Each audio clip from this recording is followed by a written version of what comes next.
Muy buenas tardes a todos.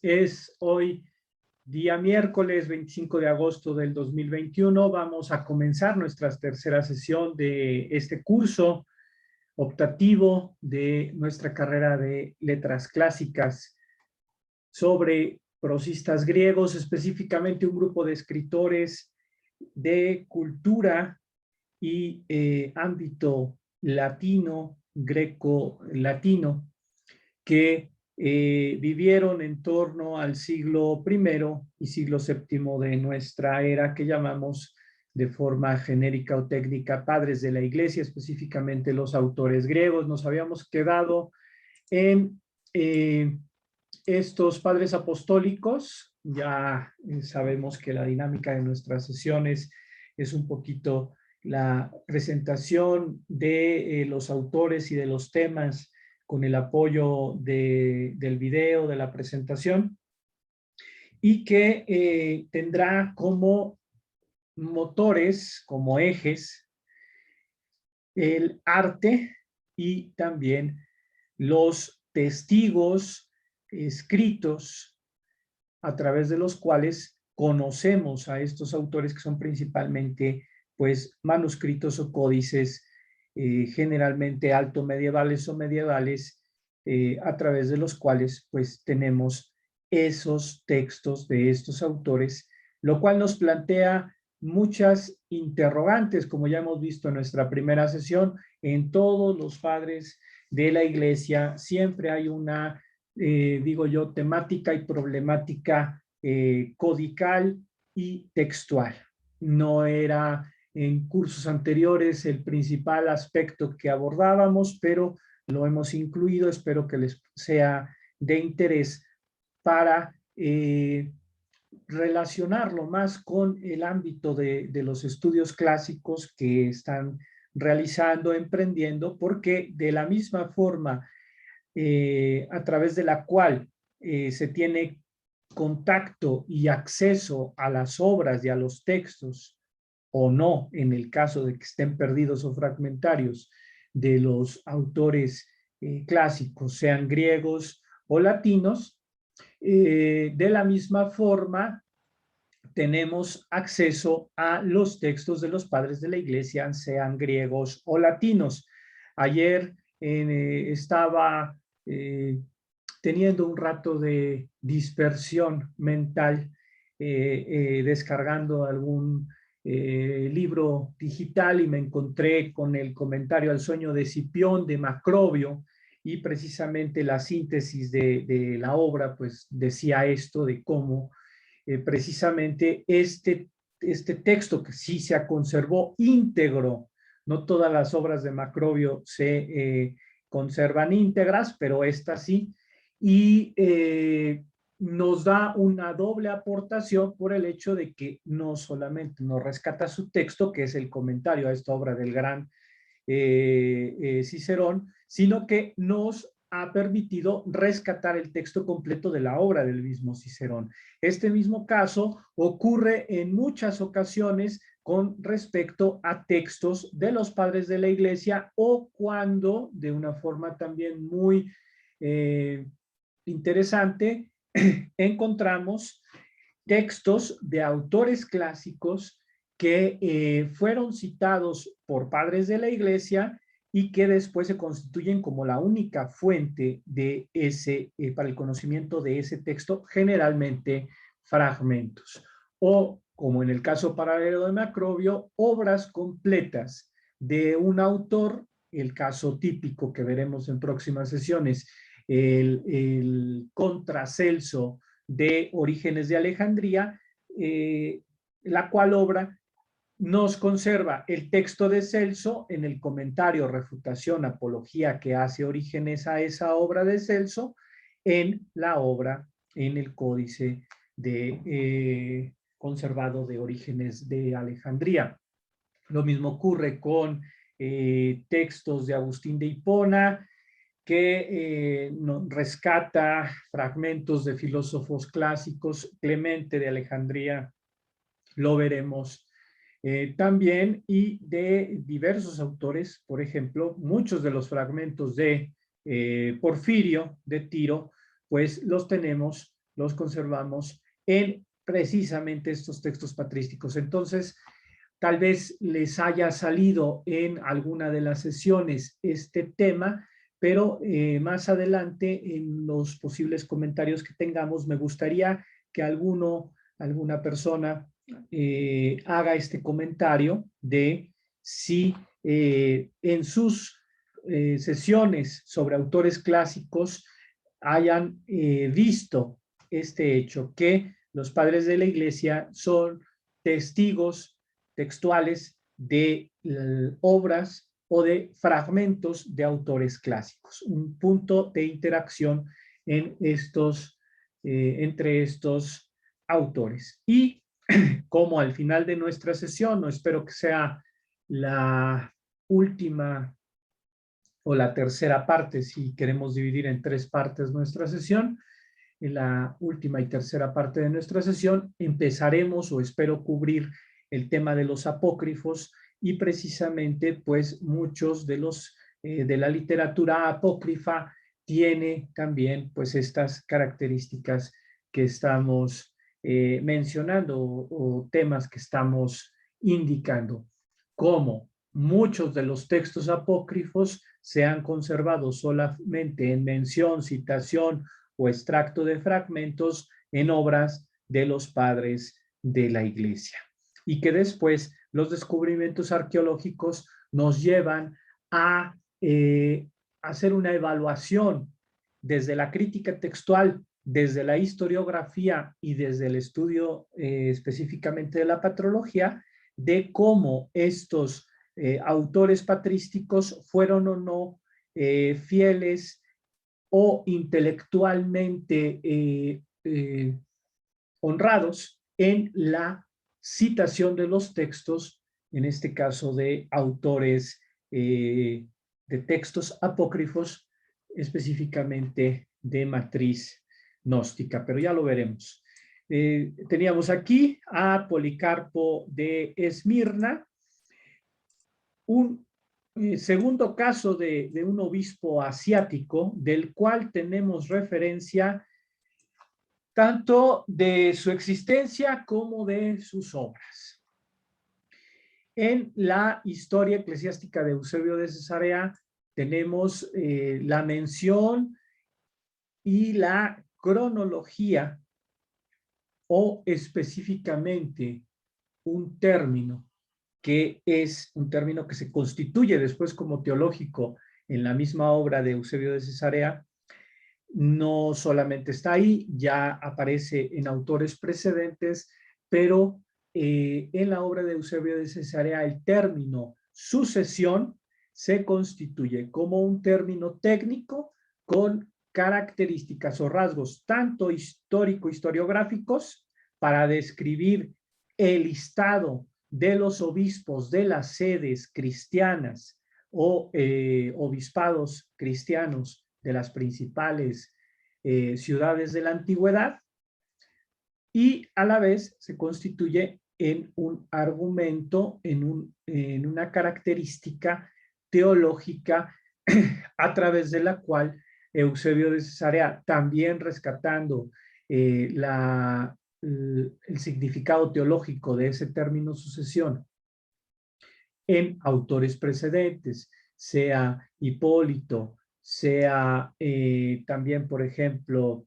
el mismo Ireneo de León y algún otro autor, que el término sucesión implica esa voluntad, digamos, sobrenatural o según la voluntad de Jesús, de que sean sucesores de los apóstoles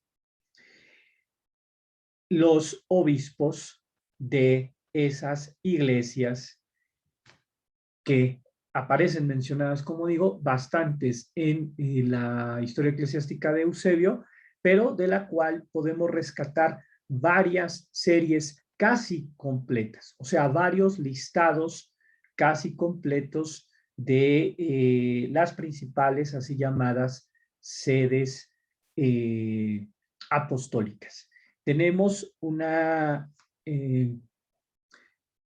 una serie de 5 iglesias que después termina siendo sustituida la última por otra para seguir teniendo este número de 5, que se le llama técnicamente la pentarquía. Estaríamos hablando no de las primeras, sino de las más importantes sedes cristianas que existieron en la antigüedad. ¿Cuáles serían estas? A ver, vamos a proponer mientras encuentro el texto que tenía que haber tenido listo, pero ahorita lo encontramos. Entonces, si alguien me puede ayudar, ¿cuáles ciudades de la antigüedad consideran que son las principales sedes episcopales cristianas? ¿Qué me pueden decir al respecto? Pues yo creo que, bueno, primero Alejandría. Roma, Alejandría, Ajá. creo que Antioquía también. Antioquía. Sí, a ver, si lo quieren ir apuntando en el chat, dijimos Roma, Alejandría, escuché la voz de Silvia o Montserrat. ¿Alguien dijo? Sí, decíamos Alejandría, también y Antioquía. Ajá. Ah, ok. Irán, tienes la mano levantada. ¿Qué Importante en la dices? antigüedad, ¿no? A Jerusalén. Jerusalén, Irán, sí. ¿Y Montserrat? Tarea. No te escucho bien, ¿me puedes repetir?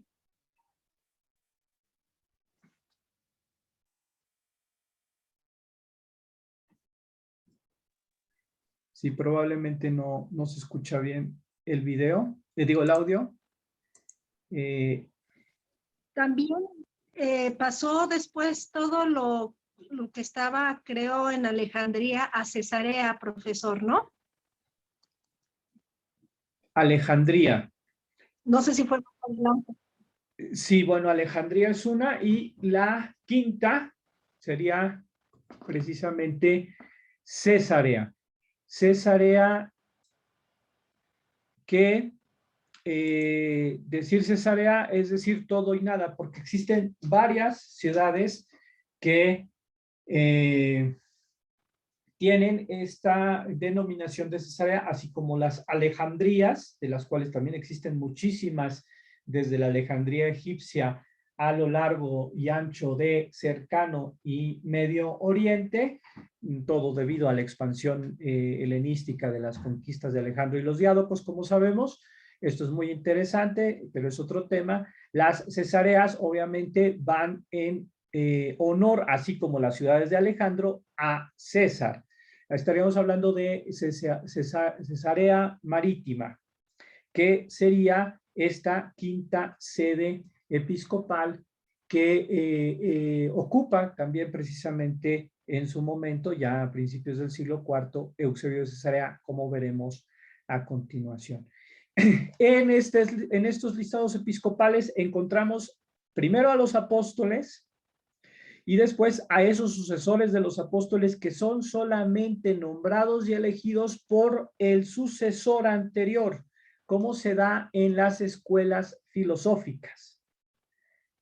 Y que pues hay varios testimonios de estos listados de sucesión en las escuelas filosóficas, y de la misma forma e inclusive utilizando los mismos términos griegos técnicos, se da esta sucesión, o se narra en los textos esta sucesión de los apóstoles. No es que haya una equiparación, o así lo hayan querido hacer los cristianos, con las escuelas filosóficas, sino que el hecho es que se utilizan los mismos términos, las mismas palabras, aunque después en el cristianismo adquieren pues una valencia, un contexto, una significación, decíamos, tanto histórica, historiográfica, como teológico, apologética, ya en estos términos en Eusebio de Cesarea. Les decía que esto es parte de un artículo que acabamos de publicar, ya se les había dicho, no se los había puesto, para no agobiarles con la bibliografía que voy poniendo en el aula virtual. Ya pusimos lo de Quasten, ya pusimos lo de el diccionario patrístico, algún texto más y, bueno, precisamente la historia eclesiástica de Eusebio. Y ya en esta semana, además de algún otro material, pondré este artículo por si lo quieren revisar. Y ahí, en esas listas, en el artículo está publicado la lista de todos estos obispos en la sede de, bueno, a ver, ¿cuáles dijimos? Dijimos Jerusalén, dijimos Roma, dijimos Alejandría, dijimos Cesarea, ¿y cuál nos falta? Que al final, Antioquía, ¿verdad? Precisamente Antioquía, y es donde, como vimos en la sesión anterior, aparece Ignacio de Antioquía como obispo de esa sede. Eusebio de Cesarea, en su obra, recoge las listas episcopales o series episcoporum, como se conocen técnicamente, y en ese listado de la sede de Antioquía encontramos el nombre de Ignacio que sucede a Pedro. Caso especial que sería la cabeza de la lista episcopal, tanto de Jerusalén como de Antioquía, como de Roma. Y que por aquí en el texto bíblico encontramos precisamente una doble noticia. Me voy a permitir leerlo porque nos va a servir no solo en este momento, sino después para enlazar a uno de los padres apostólicos que decíamos rápidamente en la sesión anterior, que ni fue una carta ni fue de Bernabé. Pero el personaje histórico de Bernabé, importante compañero de Pablo, mencionado más de 30 veces en el Nuevo Testamento, principalmente en el libro de Hechos de los Apóstoles, pero no solo, hay referencias a Bernabé en alguno de las otras cartas paulinas. Sin embargo, les leo esto. La noticia de todo esto, estamos leyendo el texto de Hechos de los Apóstoles dentro de la Biblia cristiana, del versículo 22 en adelante. La noticia de esto llegó a oídos de la iglesia de Jerusalén y enviaron a Bernabé a Antioquía. Aquí es donde nos interesa la referencia de Bernabé y Antioquía. Cuando llegó y vio el don de Dios, se alegró y exhortaba a todos a permanecer unidos en el Señor con firme propósito, porque era un hombre bueno, lleno de Espíritu Santo y de fe. Bernabé era un hombre bueno, lleno de Espíritu Santo y de fe. Y una considerable multitud se agregó al Señor. Esa característica que describe la persona de Bernabé, les adelanto, será la razón de por qué lo encontremos o la mención a Bernabé, la alusión a Bernabé, la encontremos entre los padres apostólicos.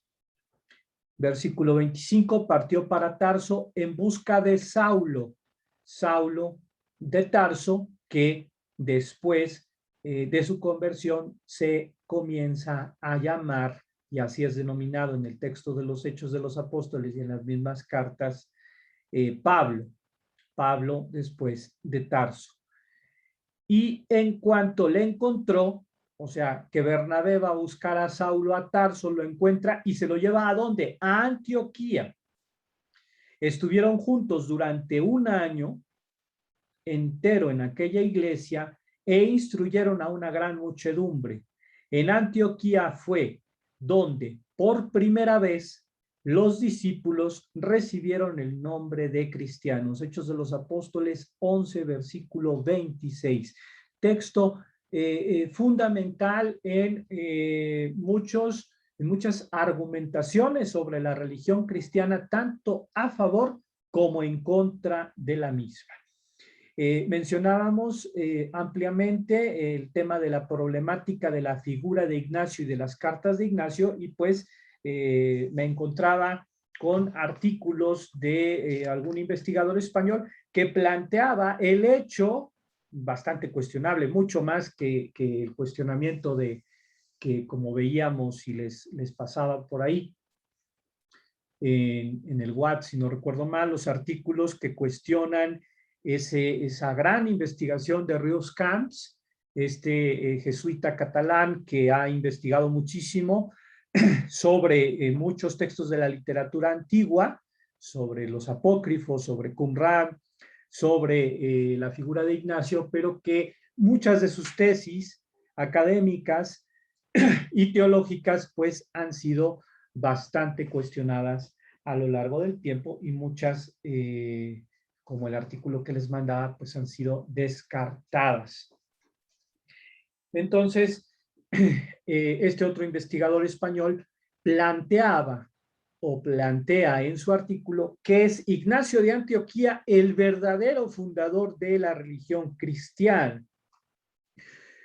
Tesis teórica, histórica o teológica que se ha atribuido no solamente a la figura de Ignacio por parte de este investigador recientemente, sino que a lo largo de la historia y de la teología de la modernidad, desde la época de la modernidad, o sea, hablaremos desde el siglo XVII en adelante, pues encontramos casos donde se ha querido identificar a uno u otro personaje histórico, desde Jesús de Nazaret, Pablo de Tarso precisamente, o en este caso Ignacio, como vemos, como los pretendidos fundadores exclusivos de la religión o de la comunidad cristiana. Existen tesis históricas y teológicas tanto a favor como en contra de esta, digamos, situación. En el campo que nos ocupa, que es el filológico, el histórico, el literario y en parte el teológico, no alcanzamos a tener los elementos suficientes desde el campo de la patrología para determinar el fundador del cristianismo, porque se necesita el campo específico de los estudios bíblicos donde sí ampliamente se comprobará o se argumentará que Jesús de Nazaret es el fundador de la fe cristiana. Pero es un hecho que en el mismo campo de los estudios bíblicos o patrísticos, tanto la figura de Pablo o como estamos viendo ahora, la figura de Bernabé, y por el hecho de su antigüedad, tanto Ignacio como Policarpo, por ejemplo, y algunos otros de los personajes que veremos en esta sesión, se les atribuyó una importancia muy grande y una influencia también muy grande de su figura y su doctrina, por lo cual a grandes rasgos se les ha denominado padres apostólicos, con una cierta comparación, con una cierta relación, con una cierta importancia con respecto a los apóstoles. Y que después, efectivamente, como decía el acertijo, tienen que ver con los apóstoles. En el texto del acertijo en el aula dice, ¿no? Acerrán, si seguimos la canción infantil, encontraremos la pista, pero después hay que fundamentar esa pista del acertijo, porque esa figura apostólica tiene relación con sea Ignacio, con Policarpo y con Ireneo de León, como un ejemplo, tal como el que les estoy presentando, de que todos estos personajes tuvieron un escenario histórico compartido, o sea, todos son personajes, como se dice en España, a caballo entre el siglo I y siglo II de la era común o de la era cristiana, perdón.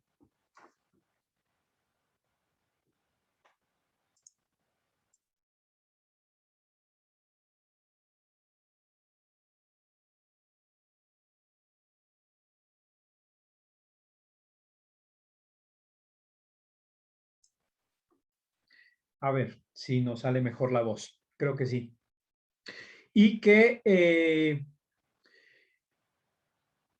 no solo comparten ese tiempo histórico, sino incluso es muy posible que se hayan llegado a conocer algunos de ellos, y lo que no cabe lugar a dudas es la influencia del pensamiento, de la vida de unos en otros y de los escritos de unos en otros. Entonces, pues, ahora pasamos ya a la figura de Policarpo. Ya habíamos mencionado en la sesión anterior a Ignacio. Aquí tenemos el mismo códice de la sesión anterior. Estamos hablando del manuscrito griego 937, no en su inicio que veíamos, sino ahora en el folio 48 recto. Podemos ver que aquí termina un texto, aquí ya está el espacio en blanco. Generalmente cuando comienza un texto, tanto en un códice antiguo como en nuestros libros actuales, comienzan generalmente en la página impar, que en este caso es la derecha, pero que aquí la tenemos con una numeración par. El libro está abierto, es cuestión de numeración, pero más o menos es el estilo en el cual se suelen poner los textos, sea en un códice o en un libro actual. A ver, si alcanzamos a ver, creo que se distingue perfectamente. Vamos a abrir de nuevo los micrófonos. ¿Qué se distingue ahí? Que me lean una o dos palabras al lado de la letra capitular. No sé si ahí se ve un poco más grande la pantalla. Entonces, entramos a tocar, gracias a las ventajas y desventajas de nuestro día de hoy, porque podemos estar haciendo esto hoy así. Si no tuviéramos nuestras circunstancias actuales, pues no me hubiera metido a buscar en ese gran sitio que se llama gallica.fr, que es el repositorio del Estado francés, donde almacena gran parte de sus fondos bibliográficos, bibliotecarios, y en los proyectos actuales y modernos de difusión de estos fondos, pues plantea la digitalización de cientos de libros y de manuscritos. Gallica es impresionante, les servirá seguramente para, o si ya la han consultado, si no, consúltenla por favor, gallica.fr. Uno busca, como en nuestra biblioteca de la UNAM, el libro, pero después te saca el libro y muchas veces el libro está digitalizado. Libros de todas las épocas, de autores clásicos, tenemos muchísimas cosas, muchísimas ediciones, y no solamente de cosas de libro impreso, sino, como estamos comprobando, cientos o incluso miles de manuscritos. Este griego 937, ya dijimos la sesión anterior, tiene muchísimos, es una antología de textos patrísticos donde está Ignacio y está el texto de Policarpo. A ver, bueno, ya se lo subrayo ahí. Irán, levanta la mano, adelante, por favor. ¿Qué alcanzaste a leer? A ver, alcancé a leer, dice Tujagio Policarpo, Episcopo Smirnias kai hieromártiros pros Filipiois epistole. O sea, Ajá. del santo Policarpo, obispo de Esmirna y hieromártir a los Filipos, bueno, la carta de los Filipos, a los filipenses, perdón. Y pues bueno, en dos líneas, el mismo códice nos está aportando muchísimos datos de la biografía de Policarpo. Es un episcopos. Un episcopos, pues, es un obispo, y nos da su sede episcopal, que es esa ciudad de Esmirna, mencionada en el texto en el texto de la Biblia, que conocemos como el Apocalipsis, ¿verdad? Y que nos dice que es mártir, y que el texto que viene a continuación, pues, es su carta a los filipenses. Ahorita vamos a ver la composición y también la interesante problemática de la transmisión textual, lo cual llevó a muchos investigadores a hablar de Filipenses 1, Filipenses 2, pero ahorita lo vemos. Entonces, en la capitular, ¿alguien más o Irán? ¿Quién se anima a leer? O bueno, ¿qué alcanzan a leer por ahí, no? Enrique. Sí, yo veo Polícarpos, kai ois auto presbiteroi, te clesio, y bueno, ya hasta ahí, ¿no?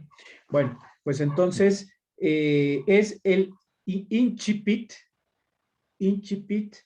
el principio de la carta. Esto, bueno, no es un curso obviamente de paleografía, pero sí, como les he dicho, he considerado oportuno hacer esto, que lo vamos a hacer con todos y cada uno de los autores que veamos en nuestro curso, tocar uno de esos manuscritos tan ricos. Bueno, los estamos tocando virtualmente, ya les dije, en Gálica, se lo pueden descargar, son 250 megas muy bien aprovechados. Yo tengo aquí en mi computadora el Grecus 937 y pues creo que puede ser pues un motivo de ánimo, de estudio, o de decir que un rato tuve en mi computadora, en mi celular, este manuscrito antiguo conservado en Francia que tenía textos de los padres de la iglesia. Descárguense el que quieran, con autores clásicos o con el texto que ustedes deseen, pero pues son cosas un poquito interesantes que uno puede hacer, ¿no? O que tenemos ahora un poco más facilidad de hacer. Imaginémonos otros tiempos, otras épocas, donde pues ni teníamos la posibilidad siquiera a lo mejor de saber de la existencia de este objeto histórico, de este objeto cultural. Roger Chartier, un historiador contemporáneo que hace poquito un ciclo de conferencias, 10 conferencias magníficas que promovió la Biblioteca Nacional. Búsquenla, por favor, en el canal de YouTube de la Biblioteca Nacional. Está una conferencia con Roger Chartier y pues creo que también en nuestra área de conocimiento de las letras clásicas, Roger Chartier nos ha aportado muchísimos elementos, entre los cuales está la consideración del concepto de autor, del concepto de objeto cultural, entre los cuales pues consideramos estos, ¿no? Los manuscritos, los códices antiguos, y que desde esa consideración de los textos como objetos culturales, no solamente en letras clásicas o en otras áreas del conocimiento histórico, pues vamos a transcribir. Sí, vamos a transcribir el texto griego de la carta de los Filipenses de Policarpo, que tenemos ahora una cierta facilidad de tenerla, de verla y de transcribirla, sino de analizar por qué esa capitular que está ahí nos está dando algún dato más. Las anotaciones o glosas, que en este caso no, pero en otros muchos casos sí encontramos. Las mismas características de esta escritura, porque este griego se puede leer magníficamente, pero hemos estado en contacto con un texto bizantino, con escritura bizantina. Ya les pondré algún texto, por si acaso no lo han visto. Entonces, ¿cómo el acceso al conocimiento que tenemos de los autores clásicos y en este caso específico de los padres de la iglesia, tiene esta mediación de estos objetos culturales, donde la caligrafía, la paleografía y la codicología son ciencias auxiliares muy importantes y muy interesantes, las cuales nada más nosotros pues vamos a recordar que existen y vamos a explorar, vamos a tener 2 o 3 elementos por ahí, pero que sí tenemos que saber que esas grandes ediciones críticas que aspiramos muchas veces ir a a encontrar, porque luego a veces no están, como ya hemos dicho tantas veces, sea en los estantes de nuestra central o de la Ramos o en alguno de los institutos, pues son el trabajo de sangre, sudor y lágrimas de muchos estudiosos que fueron quienes a lo largo incluso de mucho tiempo, pues lograron darnos y proporcionarnos los textos críticos que después podemos ver nosotros, pero que surgieron de aquí, de códices como estos. Entonces, todos estos, en el caso específico de los estudiosos de Policarpo y de la crítica textual sobre la obra de Policarpo, pues sabemos que es Policarpo escribe una carta a los filipenses y viene un poco más de esa alusión y relación con la figura de Ignacio, porque recordamos que Ignacio le escribe una carta a Policarpo. Entonces vamos a ver, está un poquito complicado, pero esperemos entenderlo, ¿no? Si no, como sea, pues con este gráfico trato de que sea un poco más comprensible. Se parte para comprender la composición de la obra de Policarpo, que sería un escrito de circunstancia, donde como en el género epistolar que estamos analizando, tanto en el caso de Policarpo como de Ignacio, podríamos decir que son escritos de circunstancia con el género epistolar como elemento narrativo. Hay una carta de los filipenses donde se le hace una petición a Ignacio de Antioquía. Esa carta no la tenemos, pero es lo que motiva que Policarpo le escriba a los filipenses este texto que tenemos y que este texto acompaña las cartas de Ignacio, que son la respuesta de Ignacio a esa petición que le hacen los filipenses.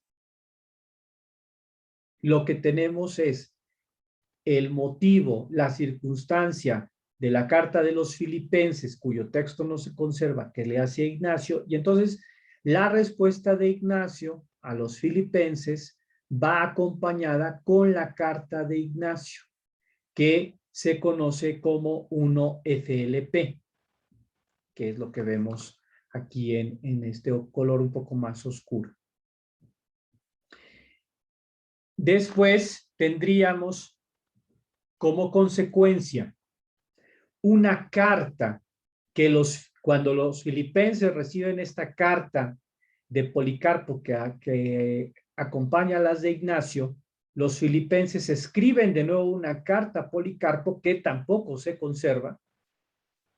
Primero le escriben una carta a Ignacio y ahora en este caso, en color azul claro, la carta de los filipenses a Policarpo. Ambas no se conservan, pero lo que sí se conserva es la contestación que Policarpo hace a esa carta de los filipenses, y a esto se le llama 2 Filipenses. Ahora, en la tradición textual, no les diría ahora en el Grecus 937, pero sí en general, en aquellos códices que conservan el texto de Policarpo, ¿qué es lo que encontramos?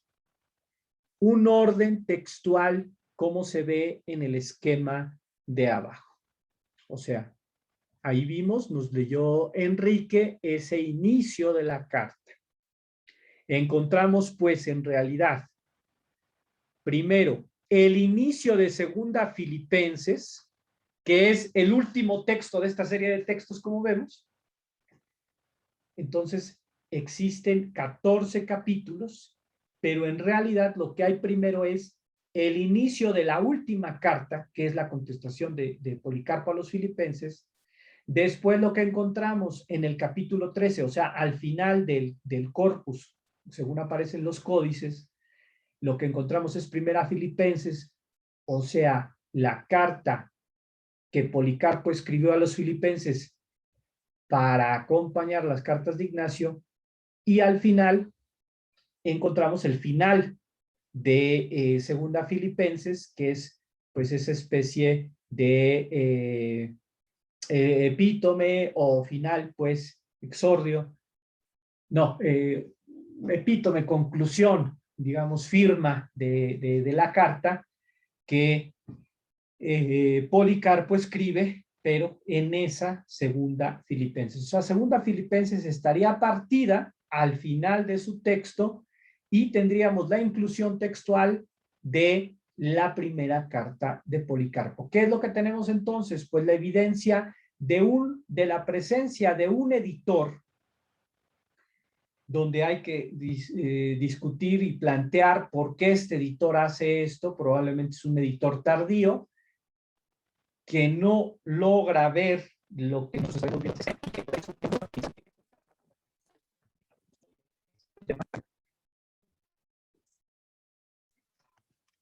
Me parece que hubo una pausa. ¿Sí me escucharon todo o me dejaron de escuchar? Lo dejamos Creo de que se cortó escuchar. al final.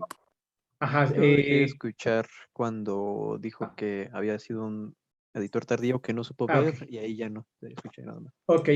Sí hubo un espasmo de internet. Entonces decíamos, hay que suponer la presencia de este editor tardío del texto y que después, de alguna forma,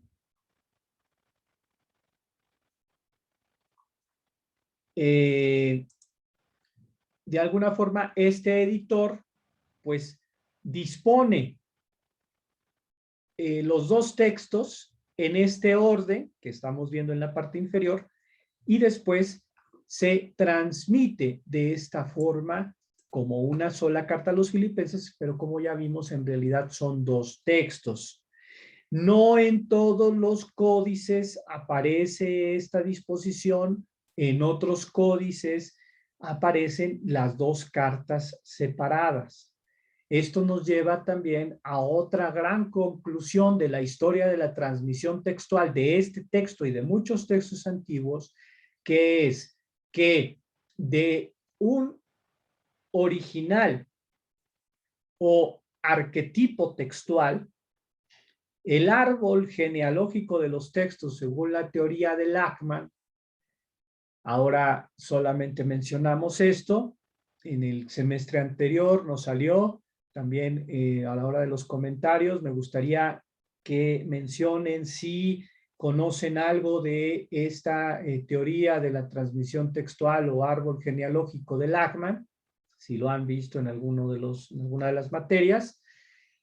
Si no, les paso un articulito que es muy breve, bueno, no es breve, pero se explica bastante bien y ya con esto se comprende bastante este tema de la transmisión textual y que, como dice Lachmann, las ramas del árbol de la transmisión textual de los textos, pues muchas veces son independientes, como podríamos ver en este caso cuando, por un lado, los textos siguen un orden textual en una serie de códices y en otra rama del árbol genealógico siguen, digamos, la disposición original o otro tipo de disposición textual que puede ser más completa o menos completa.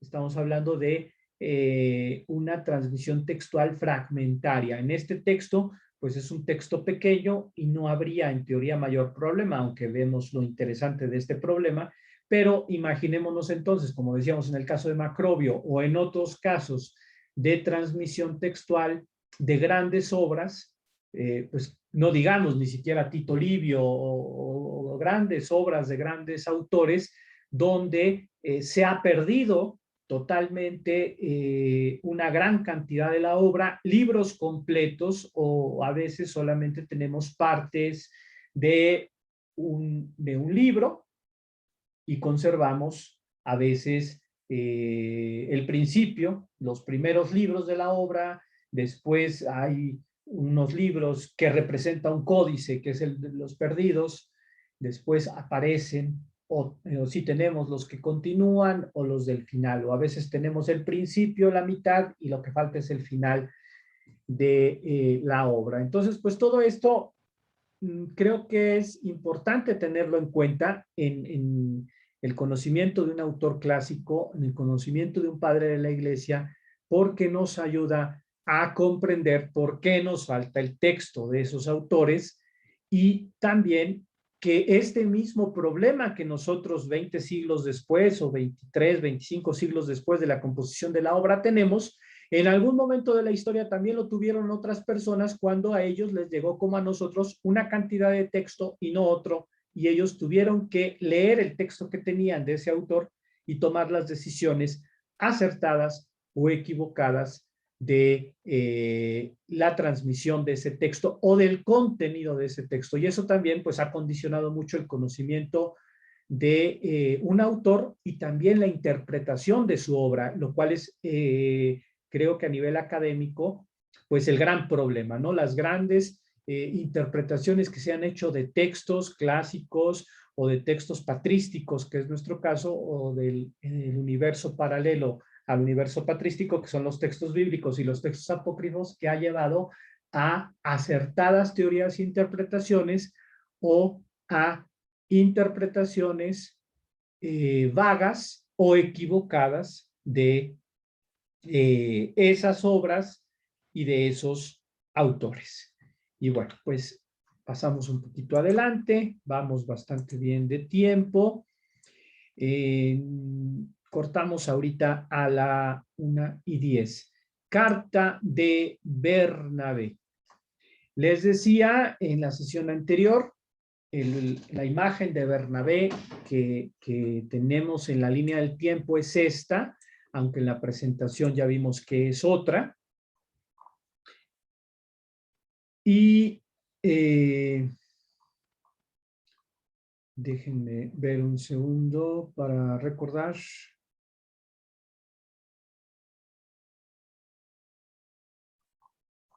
Bueno, me falta una cosa importante. Mejor voy a terminar con esto. Sobre Policarpo, porque también tiene que ver con el tema del acertijo, ¿verdad? Entonces, a ver. Drovner nos habla de 5 factores importantes que hay que considerar en relación a la llamada carta de Bernabé. Digo, de Filipenses de Policarpo. La mención que se hace en este texto de la expresión discípulo de Juan, si esto se refiere al apóstol Juan o a otro personaje homónimo del apóstol Juan, que no sería ningún inconveniente que fuera otro personaje, como de hecho en el campo de los estudios bíblicos se plantea la teoría de que el Juan apóstol mencionado en los evangelios no sea exactamente el Juan de autor o personaje literario del Apocalipsis, e incluso aparezca otra problemática donde en la narración de los evangelios el discípulo amado sea o no identificado con la figura del apóstol Juan, donde hay autores que han interpretado que ese discípulo amado no sería Juan el apóstol, sino sería en realidad Lázaro, el amigo que Jesús amaba y que, como narran los evangelios, es resucitado por Jesús o revivido por Jesús. El problema en el texto de Policarpo a los Filipenses, también como Drovner señala, es la datación del martirio de Ignacio, que dependiendo de la lectura del texto, lo podemos ubicar en un margen pues corto y amplio del tiempo, que es entre el 105 y el 135, pero si la muerte de Ignacio se ubica en una fecha o en la otra, se condiciona tanto la duración del episcopado de Policarpo como el tema de la posibilidad histórica de que conocieran o no al apóstol Juan, y entonces no serían pues discípulos directos de Juan hubieran visto a Juan, sino por eso se abre la posibilidad de ese otro Juan, de ese otro personaje homónimo Juan. Hay un dato muy importante, que es que Policarpo participa en una polémica interesante en la historia de la Iglesia antigua, y que se encuentra con el obispo de Roma, Anacleto. Y esto influye en la cronología de la vida de Policarpo, porque este encuentro se realiza entre el 155 y el 166, con lo cual, pues si incluimos esta fecha con la otra comparada, nos da un espacio de tiempo del 105 al 166, donde estaríamos ubicando la vida de Policarpo, y que pues nos condicionaría a llevar la infancia o adolescencia de Policarpo al siglo I o retrasarla. Como vemos, es interesante, pero un problema pues bastante grande. Y después, como decía, existe un texto del martirio de Policarpo que es posterior, que dice, pero es el problema que los especialistas señalan, si esta mención del martirio de Policarpo, donde dice que tenía 86 años sirviendo a Cristo, esos 86 años de servir a Cristo por parte de Policarpo serían desde su conversión o desde su nacimiento, lo cual nos llevaría a una longevidad extraordinaria, o, por decirlo así, única, de un personaje que en el momento en que muere tiene 86 años o más, y que la longevidad reflejada en el martirio de Policarpo, del personaje histórico de Policarpo, nos lleva a ese paralelo de longevidad de la problemática de la cronología de Juan, de si Juan y es autor efectivamente del Apocalipsis. El Apocalipsis, porque el Apocalipsis hay que ubicarlo en la primera mitad del siglo II, es un texto que escribiría Juan ya muy anciano, porque lo que es un hecho es que Juan es un adolescente joven, tal vez entre, si queremos, 15 y 25 años en el año 33, porque convive y vive con Jesús de Nazaret. Entonces imaginémonos qué edad tiene que tener. Estaríamos hablando de esta franja de los 80 a los 100 años, como en el caso de Policarpo, para la cronología de la vida de Juan. Ya estoy dando datos, obviamente, más para el acertijo, pero ojalá sea de su interés, porque, pues como vemos, hay toda una serie de informaciones, y no de contradicciones, pero sí de informaciones que hay que contrastar científicamente o históricamente para, pues, evaluar una u otra de las posturas que a lo largo de la historia se han dado sobre los personajes narrados, sobre los personajes históricos y, en este caso, sobre los textos. La datación del martirio de Policarpo depende de una Pasio, que es otro texto que también habla de esta muerte de Policarpo, y de lo que nos dice Eusebio de Cesarea sobre Policarpo en la historia eclesiástica. Lo que ya es hora de lo que ya es hora de la dicho. pausa. Muchísimas gracias. Y pues solamente el tema que mencionaba del viaje de Policarpo a Roma y el encuentro con Anacleto se ubica en la llamada importantísima controversia del 14 de Nisan sobre la fecha de la celebración de la Pascua, que tiene que ver con el uso asiático tradicional, que es el que representa y defiende Policarpo, contra el uso de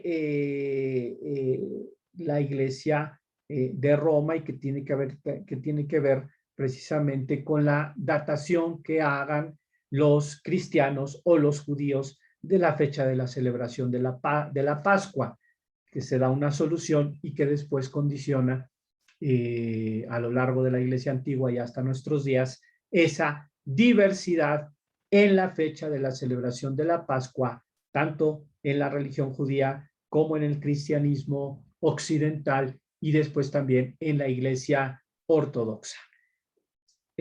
Pongo pausa y descansamos unos 5 minutitos. Gracias.